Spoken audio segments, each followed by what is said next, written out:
মার্কিন president Joe বাইডেনের সঙ্গে বৈঠক করেছেন বাংলাদেশের অন্তর্বর্তী সরকারের প্রধান উপদেষ্টা অধ্যাপক ডক্টর মোহাম্মদ ইউনূস।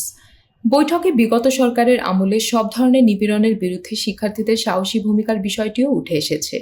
এ সময় ছাত্রদের আত্মত্যাগ নিয়ে মন্তব্য করেন মার্কিন প্রেসিডেন্ট জো বাইডেন। মঙ্গলবার রাতে জাতিসংঘের সদর দপ্তরের নির্ধারিত সভাকক্ষে বৈঠকটি হয়েছে। প্রধান উপদেষ্টার কার্যালয়ের ভেরিফাইড ফেসবুক পেজের এক পোস্টে এ তথ্য জানানো হয়েছে। পোস্টে বলা হয়েছে, বৈঠকে অধ্যাপক ইউনূস বিগত সরকারের আমলে সকল ধরনের নিপীড়নের বিরুদ্ধে শিক্ষার্থীদের সাহসী ভূমিকা ও বাংলাদেশ পুনর্গঠনে তাদের গুরুত্বপূর্ণ অবদানের কথা জো বাইডেনকে জানান। অধ্যাপক ইউনূস জোর দিয়ে বলেন, দেশ পুনর্গঠনে তার সরকারকে অবশ্যই সফল হতে হবে। এ সময় মার্কিন প্রেসিডেন্ট জো বাইডেন যে কোনো সাহায্যে বাংলাদেশ সরকারের পাশে থাকার আশ্বাস দেন। প্রেসিডেন্ট বাইডেন বলেন, শিক্ষার্থীরা যদি দেশের জন্য এত ত্যাগ স্বীকার করতে পারে তাহলে আমাদেরও উচিত পূর্ণ সহযোগিতা করা।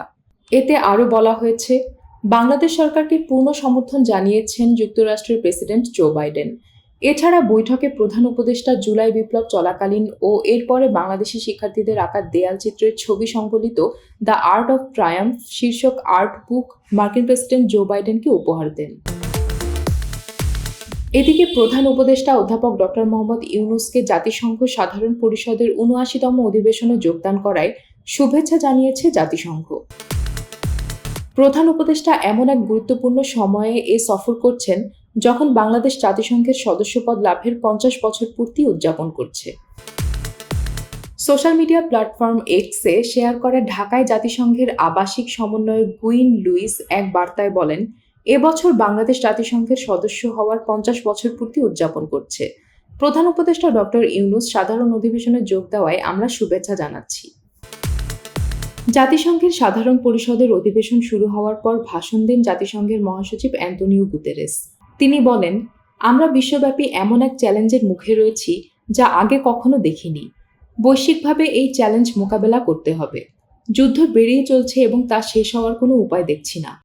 মঙ্গলবার শুরু হওয়া জাতিসংঘের ৭৯তম সাধারণ অধিবেশনে বিশ্বনেতারা এমন এক সময় জড়ো হচ্ছেন যখন ইউরোপ, আফ্রিকা এবং মধ্যপ্রাচ্যের সংঘাত বেড়েই চলেছে। এছাড়া রয়েছে গাজা যুদ্ধ এবং ইউক্রেন ও সুদানের সংঘাত। আশা করা হচ্ছে এই অধিবেশনে বিশ্বনেতারা যুদ্ধবন্ধে তাদের কণ্ঠ জোরালো করবেন। জানা গেছে, মার্কিন প্রেসিডেন্ট জো বাইডেন মঙ্গলবার জাতিসংঘের সাধারণ অধিবেশনে ভাষণ দেবেন। জাতিসংঘে এটি তার চতুর্থ এবং শেষ ভাষণ। হোয়াইট হাউস জানিয়েছে, এ ভাষণে বাইডেন বর্তমান বৈশ্বিক সংকট তুলে ধরবেন। ইউএনজিএ-তে অংশগ্রহণ উপলক্ষে ডক্টর ইউনূস এখন যুক্তরাষ্ট্রে অবস্থান করছেন। বাংলাদেশ সরকারের প্রধান হিসেবে এটি ডক্টর ইউনূসের প্রথম যুক্তরাষ্ট্র সফর।